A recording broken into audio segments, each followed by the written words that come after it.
Kanina pa ako nag-antay sa inyo po nga booking kayo halos isang oras. Ngayon, sabay-sabay kayong pumapasok. Ito mga bossing, nag-open ako sa Lalamove kasi papauwi ako ng Quezon City.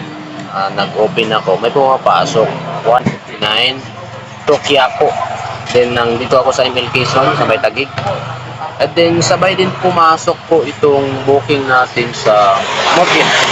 Ayan, so naguguluhan ako sino uunahin ko dito kasi itong Move It natin is from ML Quezon to Taguig lang din po ito sa may Pumbo. Ito po yung overpass Sampaloc Street, Pumbo, Taguig. Ayan. So ngayon, mas priority ko itong kunin. Mama? Wala. Ano lang, mapauwi na ako, nag-destination ako. Quezon City. May pumasok sa akin, Taguig lang eh. 99 lang, kunin ko na to. Okay na to. Yan lang. Ano yan? Oo, 99. Yan lang. Sabi na rin wala na, bibila na lang. So, ito yung kukunin natin mga bossing. Priority natin si Move It ngayon kasi naka-office na tayo ng Move It. Ngayon kasi ganito po kasi style ko mga bossing. Kapag makapaghatid ako ng Move It doon sa malayo na lugar and then walang booking ng Move It, mag-open po ako ng Lalamove. Ayan, nangyari kasi nag-open ako ng Lalamove.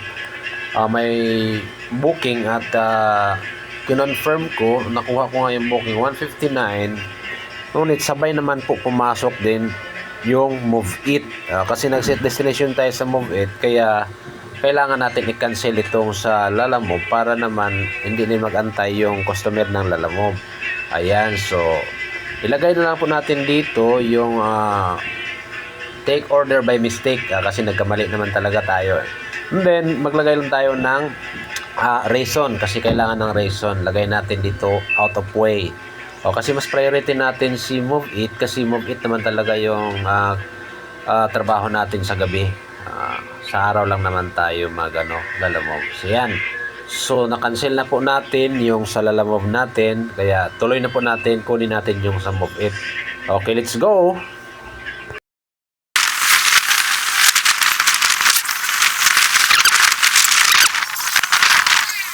Turn right onto Holy Family Avenue. Sa Move It ID.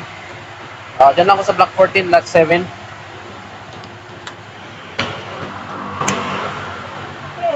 Yata yung ID ko. Ito yung pinakamalakas ang ID. Okay, boss. May kapan pa yan? Balikan ko na ha. Okay, thank you.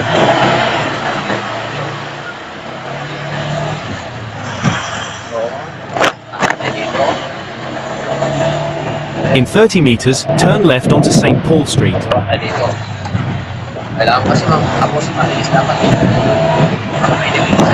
In 100 meters, you will arrive at your destination. There is a bumpy road in 50 meters. Please drive safely.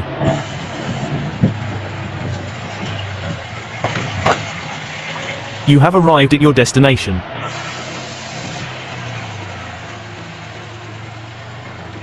Palabas na daw, sabi niya, palabas na po. Okay, wait lang po. Okay.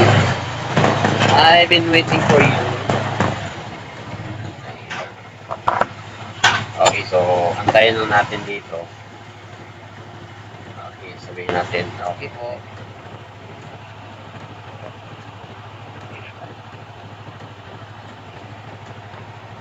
So, arrive natin. Head west on St. Paul Street, then in 10 meters, you will arrive at your destination. Ayan na, ito na. Okay. Okay, sige. Huwag kang magmamadali kayo ah. Sige, no problem. Papasok pa kayo? Okay. Okay na. Yan, okay.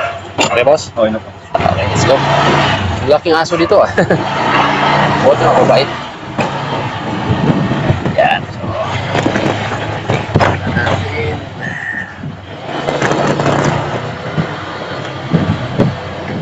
There is a bumpy road in 30 meters. Please drive safely. In 100 meters, turn right onto Holy Family Avenue. Ito ang gusto ko sa pasahero, yung mag-request na bilisan ang takbo. Kasi napansin ko, nagmamadali siya kasi papasok pa pala siya sa trabaho. Kaya hindi na ako nagsasalita pa at binilisan ko na ang takbo patungo sa aming destinasyon.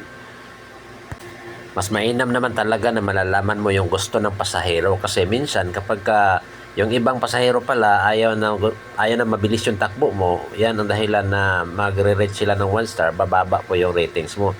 Kaya kailangan malaman mo talaga kung anong gustong takbo ng pasahero na sakay mo para hindi ho kayo marirate ng 1 star. Okay, so go go go!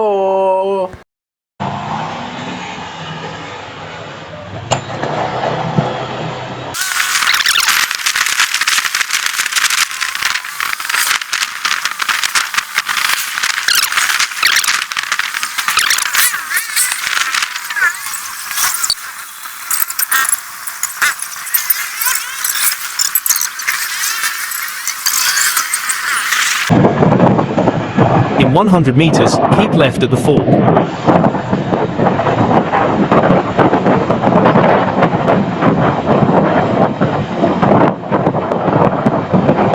Continue for 1 kilometer, then turn left.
In 200 meters, turn left, then turn right.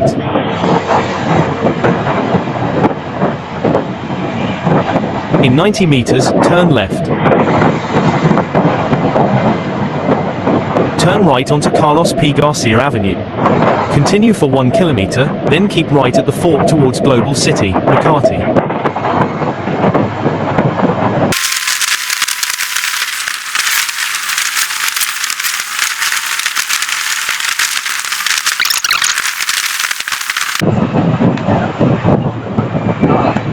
You have arrived at your destination. Finally, nakarating na kami sa aming destinasyon mga bossing at tamang-tama naglulubat na rin yung cellphone ko. Kailangan ko na talagang makauwi sa bahay para makag-recharge kasi wala pa akong charger sa motor. Thank you for watching mga boss. Hanggang dito na lang po yung video natin. Ang bayaran ng pasahero is 126 at naka 5 star pa siya sa akin.